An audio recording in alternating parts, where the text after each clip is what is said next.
အားလုံးမင်္ဂလာပါယမင်းလှဝင်လို့ခေါ်ပါတယ်အခုယမင်းနဲ့တူတူအရင်ကယမင်းကဒီရင်ပတ်ရဲ့အောက်နေရာတစ်ခုကစားပြတာလေချက်ရဲ့အောက်နေရာတစ်ခုကစားဒီလေးကတော့ယမင်းရဲ့ရင်ပတ်နဲ့ချက်ရဲ့ဒီအလေကြားဒီ one bite အလေကြားလေးကိုယမင်းပေးလေးဆွဲပေးမယ်ကဲတူတူတော့မှလုံးဝ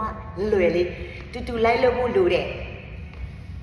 ကဲပထမဆုံးမှယမင်းတို့ထိုင်လိုက်နော်ထိုင်လိုက်မယ်ပြီးတိုင်းယမင်းတို့ခြေထောက်ကိုမှ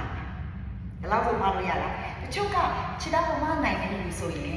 ဒီလေးအတုံးလေးနှစ်ခုပေါ့နော်မြင့်မြင့်လေးနှစ်ခုထားလိုက်ပါဒါတော့ဆိုတချို့ခြေထောက်ကိုမှနိုင်တယ်လို့ပြောတယ်နော်ကဲစမယ်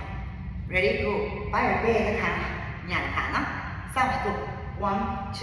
3 4 5 6 7 8 9 10 1 2 3 4 5 6 7 8 9 2 20 3ကြောနောက်တစ်မျိုးပြောင်းတယ်ဒါကလုံနိုင်တယ်လို့ပြောဒါလေးခဏနာမယ်စမယ်နော် go 1 2 3 4 5 6 7 8 9 10 1 2 3 4 5 6 7 8 9 2နှစ်ကြောရှိပါပြီတစ်ချိန်20လုပ်ပြီးတိုင်းစက္ကန့်10စက္ကန့်နားမယ်နောက်က20စက္ကန့်တော့ကြောက်ပြ go 1 2 3 4 5 6 7 8 9 10 1 2 3 4 5 6 7 8 9 2ကဲဒီလေးလိုက်ပြန်ဆွဲကြည့်